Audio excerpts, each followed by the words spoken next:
We're back to She-Hulk. This issue isn't really even about She-Hulk herself, but rather the new villains that were introduced back in issue 5.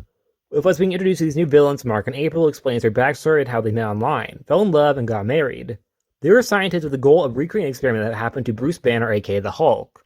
April sees it as such a waste of power that so many of the chosen heroes were all accidents. Bit by a spider, was just born with their bone claws, or survived out of a gamma explosion.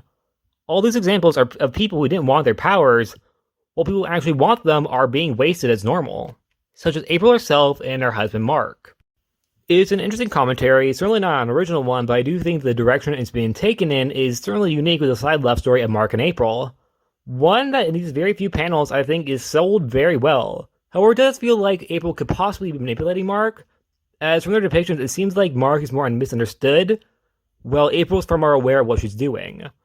We see them decide on working over She-Hulk's files to find a way to give them her powers, choosing her over her cousin for one reason.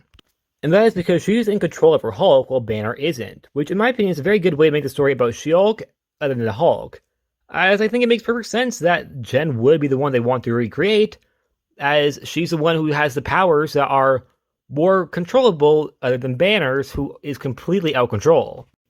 We see them working hard, finding Jen's blood from Stark Industries, along with us seeing April's obsessed with the idea of becoming a Hulk. As well, Mark certainly is too. He seems to be less over the top of his obsession, as he seems more or less just trying to spend time with his wife. We then see them taking the drug in the lab that they have created after rat testing, and they become Hulks. But then it goes wrong. April's affected, but not in the same vein as Mark. Mark grows big but not green, and he becomes far more childish. While April kept her sanity and personality, she did have her grow a big head, along with her brain growing too. We see the progression of the relationship. April takes care of Mark, telling him stories like Jack of Hearts stole the tarts, or Jack and Jill went up the hill, which explains the Jack obsession. And the comic ends with April wondering a way to solve this, as April sees it as it's her fault, which it actually is. It also turns out the reason why it went wrong is because they just assumed that Jen and Banner's radiation would have just been the same, but that's inaccurate. Jen is a mutated version of her cousins, meaning the reason for their accident was their miscalculations. I really like this issue, however I do think it was a little misplaced, as last issue ended with a pretty big cliffhanger, which won't be resolved until the next issue or the issue after. So I would have swapped some things around to make a more forward story. However, regardless, even if I think they are a little messy, I did like April and Mark.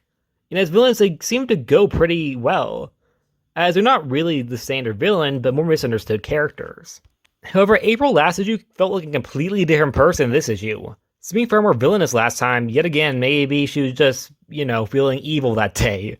We also don't know what happened between the end of the issue and our introduction in issue 5, so potentially there could be something there. And that's it. Like always, please like, subscribe, and I'll see you guys next time. Bye!